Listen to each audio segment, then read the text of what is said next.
Lazarus. Thank you, Mr Acting Deputy President. Unfortunately, I've only got 5 minutes to talk about the MPI today. Tony Abbott has said so many stupid and insulting things, and his government has implemented so many bad policies it's really hard to know where to start.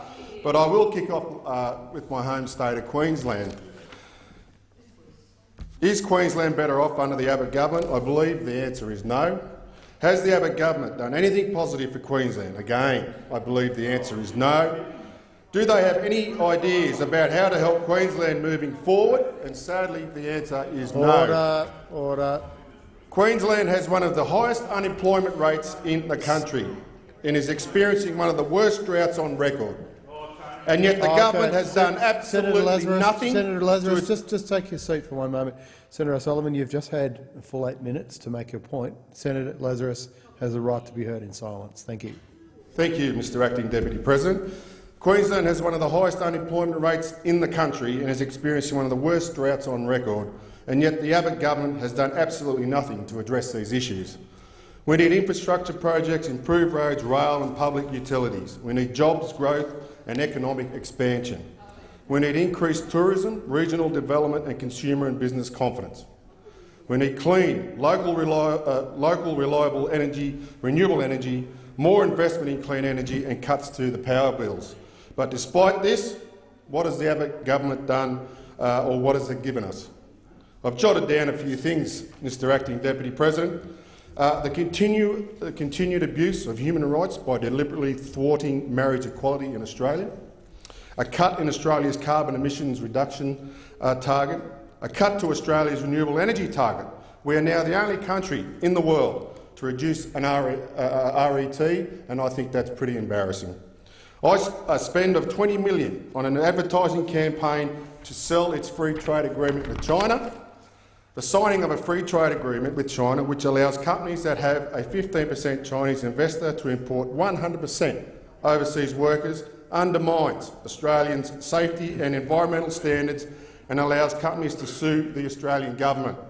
Luxury chopper rides to party fundraisers on the public purse, a dramatic increase in the cost of divorce for women across the country. They increased the cost of family court fees from $845 to $1,200.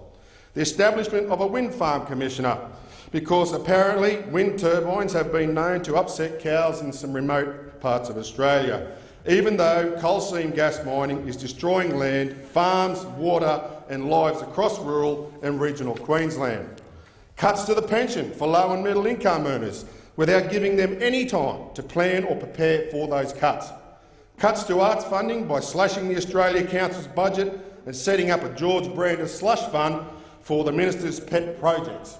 Spend of millions on a widespread advertising campaign to sell their intergenerational report, which is discredited by the celebrity scientists who they paid to sell it. Failure to act on allegations of physical and sexual abuse of asylum seekers on Nauru, despite knowing about this for over a year. Threatening to sack 1,700 research jobs if the Senate did not pass their deregulation bill. Multiple attempts to cut funding to the higher education sector and increase the cost of degrees for Australians. The defence of their decision to hold an International Women's Day lunch at a club that only accepts male members. Attempts to bully the Human Rights Commissioner into quitting because she questioned the government's treatment of asylum seekers. The bungled tendering process for submarine building in Australia. Awarding a knighthood to Prince Philip on Australia Day, the abolition of Australia's only National Water Commission, which is responsible for overseeing the management of water across the country, disband numerous key advisory bodies and councils across the country, cuts to the CSIRO funding, resulting in mass job losses across the research sector, stated that coal is good for humanity, only because they donate large sums of money to the Liberal Party. Scuttled a proposal from Indigenous leaders for constitutional recognition of First Australians. Gouged millions of dollars from First Australian programs across this country.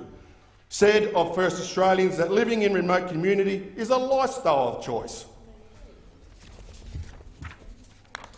I could go on, but I have run out of time. What has the Abbott Government done for Queensland and Australia? absolutely nothing. All I can say is bring on the next election. Queensland needs change.